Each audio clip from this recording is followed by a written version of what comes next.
मैं हूं आपके साथ विभा उपाध्याय और आप देख रहे हैं अपना बिहार। और बुलेटिन में सबसे पहले बात इसी आसमानी आफत की।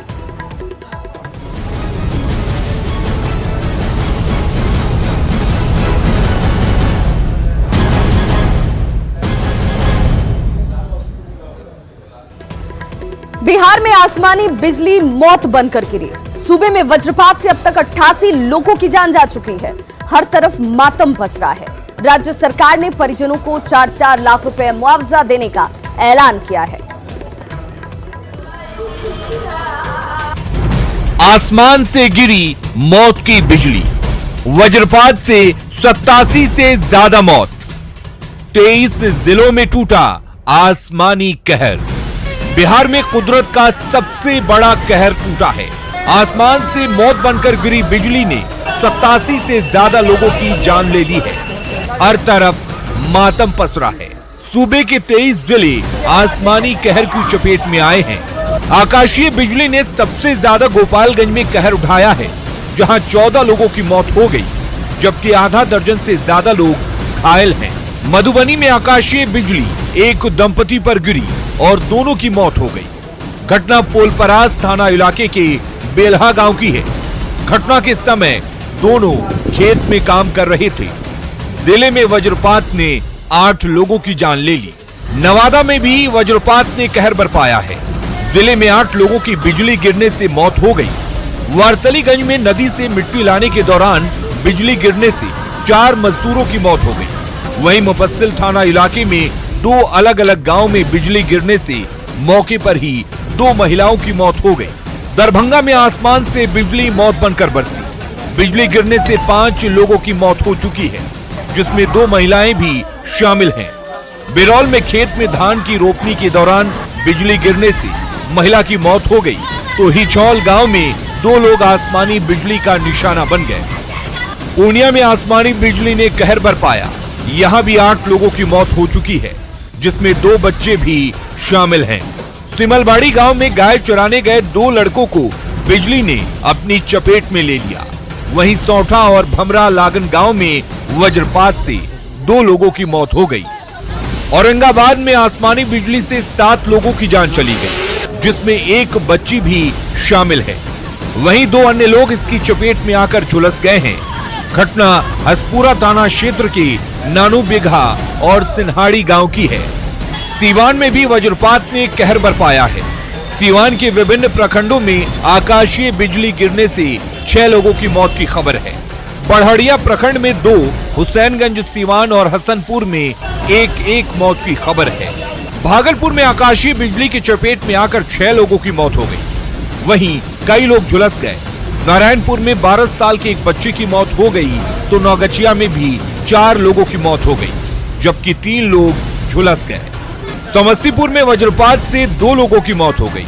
बिथान थाना इलाके की महिला की मौत हो गई। वहीं दुर्लभ पंचायत में बिजली की चपेट में आने से 1 युवक की मौत हो गई। इतना ही नहीं, बांका में ठनका गिरने से 5 लोगों की जान चली गई है, जबकि पूर्वी चंपारण में भी 5 लोगों की जान चली गई। खगड़िया में भी 3, मोतिहारी में 2, बेतिया में 2 और जहानाबाद में 2 व्यक्ति की जान चली गई है। बिहार में वज्रपात से इतनी बड़ी संख्या में मौत पर सीएम नीतीश कुमार ने गहरा दुख जताया है। मृतक के आश्रितों के लिए 4-4 लाख रुपए मुआवजा देने के निर्देश दिए हैं। तो बिहार में नेता प्रतिपक्ष तेजस्वी यादव और पूर्व सीएम जीतन राम मांझी ने कुदरत के कहर पर गहरी संवेदना जताई है। Bureau report, news 18। तो इस आसमानी आफत ने 88 लोगों की जान ले ली। चारों तरफ चित्कार है, रुदन है। आखिर ठनका क्यों गिरता है, ये जानना भी बहुत जरूरी, और उपाय भी हम अपने दर्शकों को बता रहे हैं कि क्या कुछ एहतियात के तौर पर बरते जाने चाहिए। और अब बात इसी की कि आखिर उत्तर भारत में इस मौसम में सबसे ज्यादा ठनका क्यों गिरता है। जून से लेकर सितंबर के महीने में जो मानसूनी हवाएं चलती हैं, वो बड़ी मात्रा में भारत तक पहुंचती हैं और भारत की भौगोलिक स्थिति की वजह से अरब महासागर में भारत का आधा हिस्सा एक प्रायद्वीप की तरह है। इसीलिए ये मानसूनी हवाएं भारत के बहुत बड़े हिस्से को प्रभावित करती हैं, जिससे भारत में खूब बारिश होती है और उत्तर पूर्वी राज्यों में मानसूनी हवाएं बड़ी रफ्तार से पहुंचती हैं। इन जगहों पर बिजली गिरने की संभावना ज्यादा रहती है। इसके अलावा इन इलाकों में बड़ी संख्या में लोग इस वक्त खेती और किसानी के कामों में लगे होते हैं, जो घरों से बाहर रहते हैं और बिजली गिरने पर इसकी चपेट में आने की आशंका इन पर ज्यादा रहती है।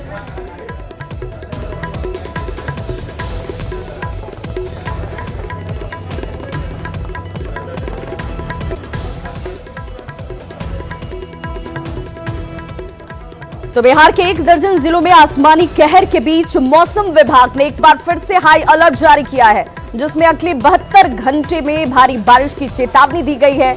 आंधी के साथ वज्रपात की संभावना भी जाहिर की गई है, यानी कि आपको ज्यादा अलर्ट रहने की जरूरत है। उत्तर बिहार और नेपाल से सटे जिलों में खास तौर पर सावधानी बरतने के निर्देश मौसम विभाग की तरफ से दिए गए हैं। मौसम विभाग ने पश्चिमी चंपारण, पूर्वी चंपारण, गोपालगंज, सिवान, शिवहर, सीतामढ़ी, दरभंगा, मुजफ्फरपुर, समस्तीपुर, सारण, मधुबनी, साथ ही सुपौल, अररिया, सहरसा, मधेपुरा, पूर्णिया, किशनगंज के साथ कटिहार में भारी बारिश से व्यापक नुकसान की आशंका जाहिर की है। देखिए, अब तक 88 लोगों की जान जा चुकी है और अब ये 72 घंटे अभी भी आपके ऊपर मुसीबतों वाले हैं, इसलिए सावधान और सचेत रहने की जरूरत है। जरूरत ना हो तो घर से बाहर ना निकलें। आपदा प्रबंधन विभाग की ओर से एनडीआरएफ और एसडीआरएफ की टीमों को भी फिलहाल अलर्ट पर रखा गया है और जिला प्रशासन को हर स्थिति पर नजर रखने को कहा गया है। तो ग्राफिक्स के जरिए ब्लिंकिंग ये मैप आप जो देख रहे हैं, आपको ये बताते चलें कि इन जिलों में ज्यादा सावधानी बरतने की लोगों को जरूरत है और वो घरों से बाहर ना निकले अगर बहुत ज्यादा जरूरत ना हो तो देखिए, ये वो तमाम जिले जहां पर अलर्ट जारी किया गया है 72 घंटों के लिए और इन 72 घंटों में आपको ज्यादा सचेत और सावधान रहने की जरूरत है, क्योंकि अब तक इस आसमानी आफत से 88 लोगों की जान जा चुकी है। ऐसे में बिहार में आपदा ऐसी आई कि हर कोई दहशत में आ गया है। वज्रपात और भारी बारिश ने जिंदगी को मानो तबाह कर दिया। आपदा के बीच पूरे बिहार में सिस्टम की पोल भी खुल रही है।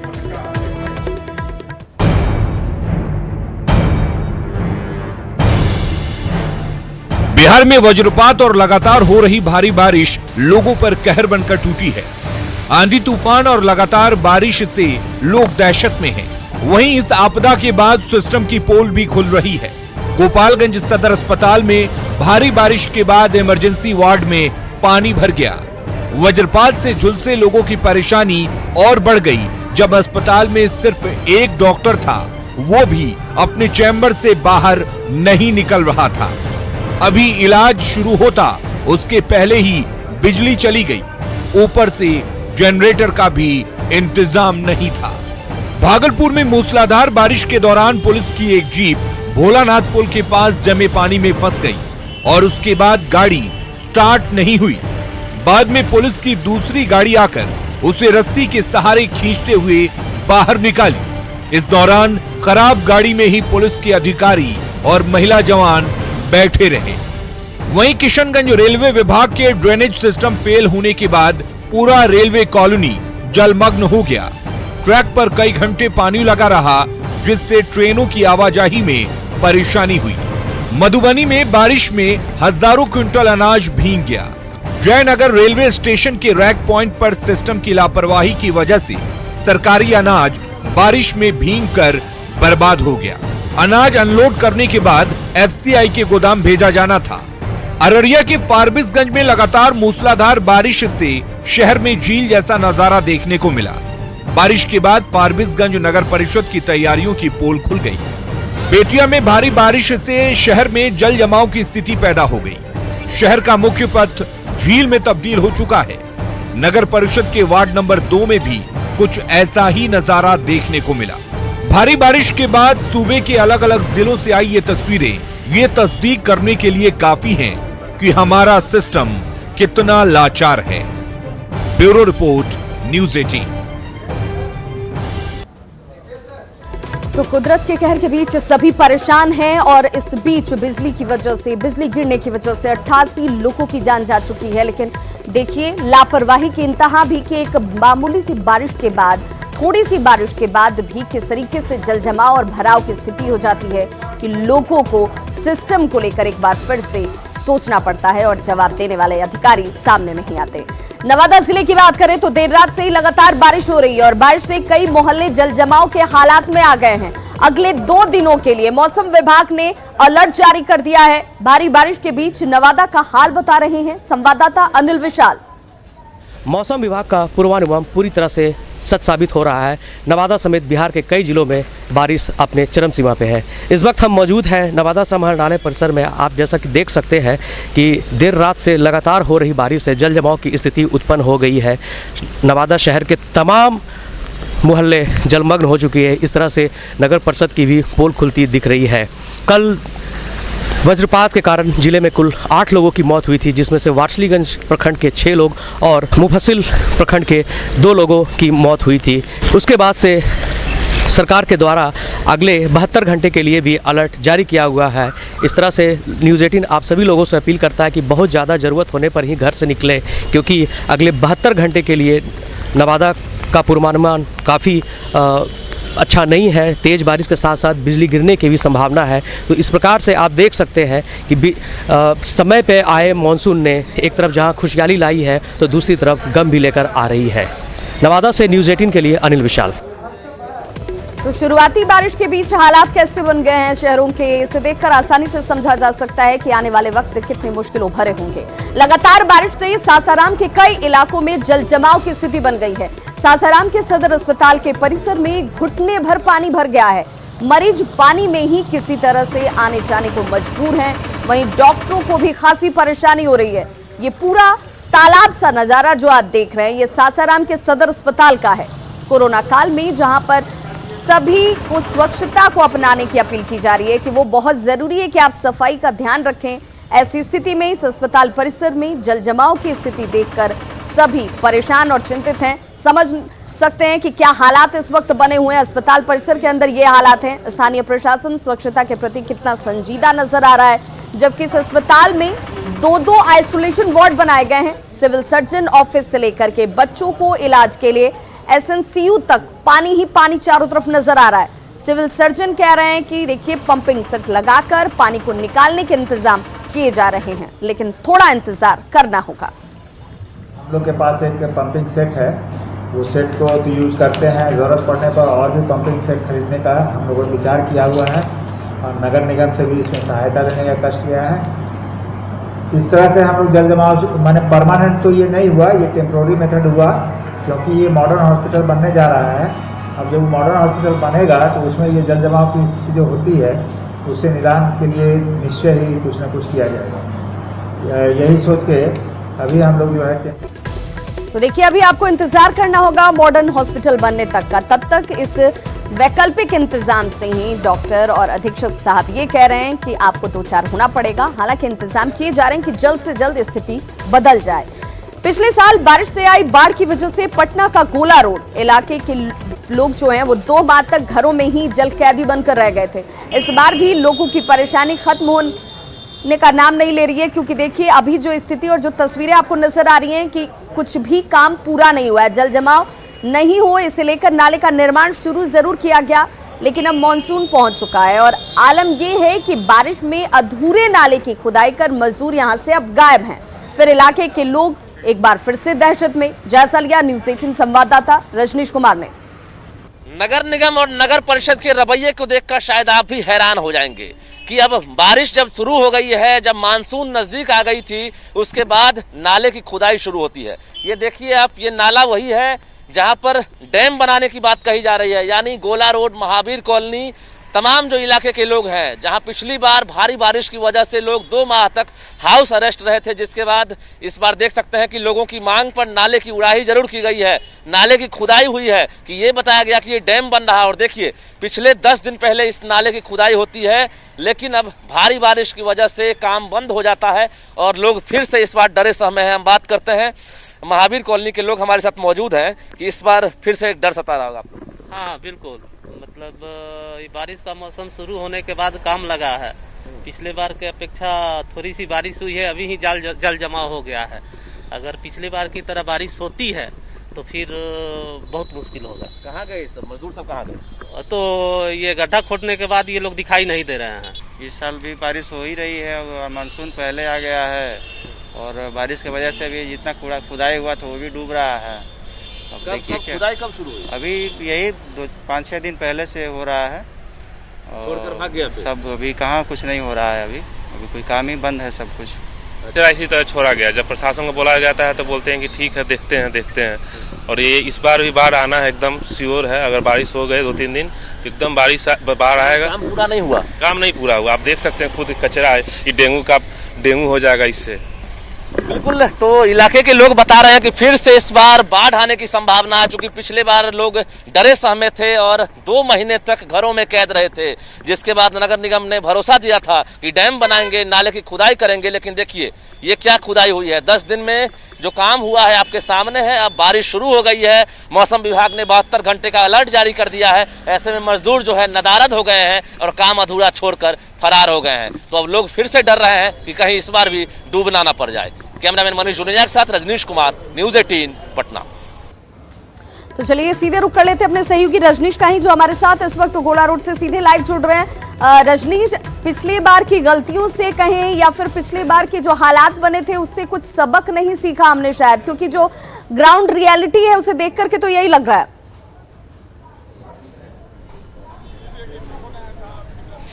बिल्कुल विभा, आपको तस्वीर हम दिखा रहे हैं, ये विडंबना है। और देखिए जब बारिश शुरू होती है, जब बारिश का मौसम आता है, तब जाकर देखिए किस तरह से खुदाई का काम शुरू किया जाता है। और ये नज़ारा है देखिए सैनिकपुरी इलाके का, ये भी गोला रोड से सटा हुआ इलाका है और लोग अभी से ही हाउस अरेस्ट हो गए हैं। जरा तस्वीर आप कैमरामैन मनीष जुनेजा दिखाएं आप कि देखिए ऑफिस जाने वाले हो या फिर घरेलू महिलाएं हो, बुजुर्ग हो, हर कोई देखिए अभी से ही हाउस अरेस्ट हो गए हैं। पिछले 4 दिनों से घर से बाहर निकलने का कोई रास्ता नहीं है, क्योंकि रास्ता को काट दिया गया है।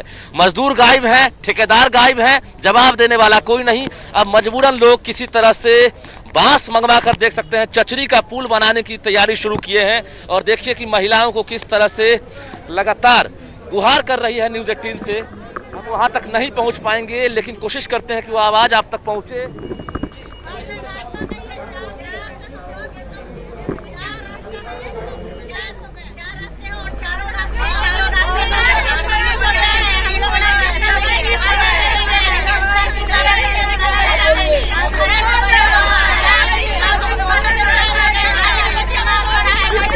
तो देख सकते हैं कि किस तरह से जो बस्ती के लोग हैं, चारों तरफ जो मोहल्ला है वहां के लोग बाहर नहीं निकल सकते हैं। यानी गोला रोड के महावीर कॉलोनी, जो सैनिकपुरी मोहल्ला है, तमाम जगह के लोग इसी तरह से घरों में बंद हैं, क्योंकि ये कहा गया था। बिल्कुल रजनीश, जो तस्वीर हम देख पा रहे हैं और लोगों की जो नाराजगी है वो समझ में आती है, क्योंकि देखिए जिस परेशानी से निजात दिलाने के लिए ये काम वक्त से पहले शुरू होना चाहिए था, वो शुरुआत नहीं हुई। और दूसरी तरफ यहाँ पर एक और हादसे की गुंजाइश छोड़ दी गई है। अगर लोगों को इसी रास्ते से अगर आने जाने का विकल्प दिया गया है, क्योंकि और कोई साधन नहीं, तो कभी भी कोई बड़ा हादसा हो सकता है।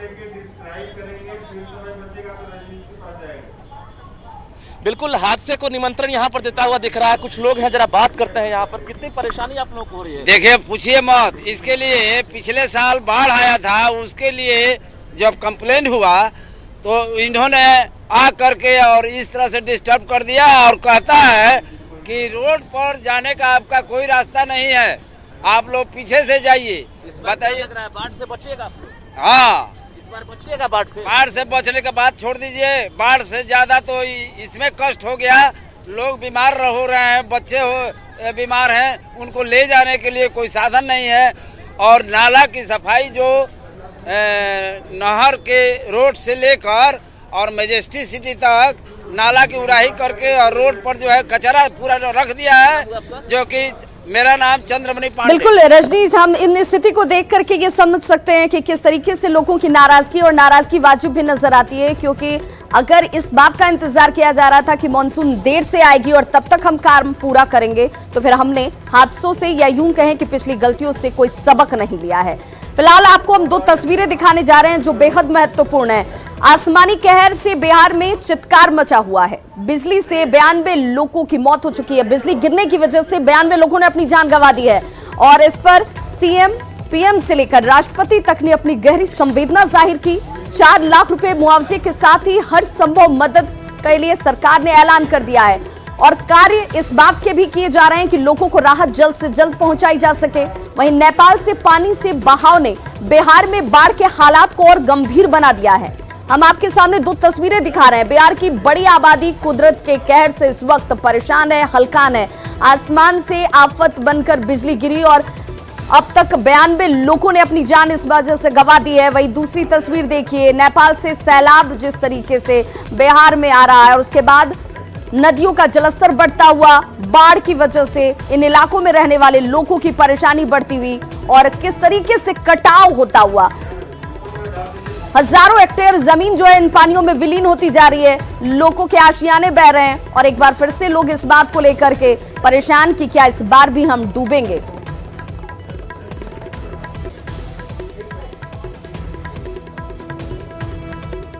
तो कई जगहों पर बाढ़ के हालात इस वक्त बने हुए हैं और देखिए लगातार बारिश हो रही है और 72 घंटे तक किस तरीके से अलर्ट है और उस अलर्ट के बीच में लोगों को सावधान रहने की जरूरत है। आसमान से आफत बनकर गिरी बिजली और किसी की बिजली गिरने से 92 लोगों की मौत हो चुकी है।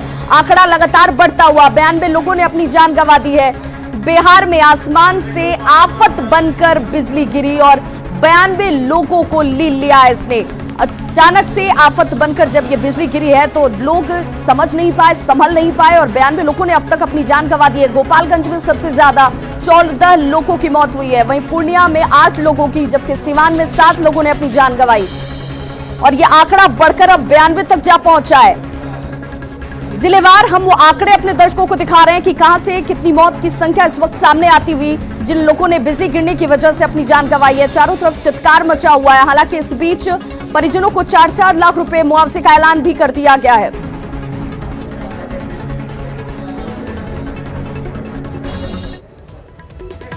तो खबरों का सिलसिला लगातार जारी। आप देखते रहिए न्यूज़ 18 बिहार झारखंड।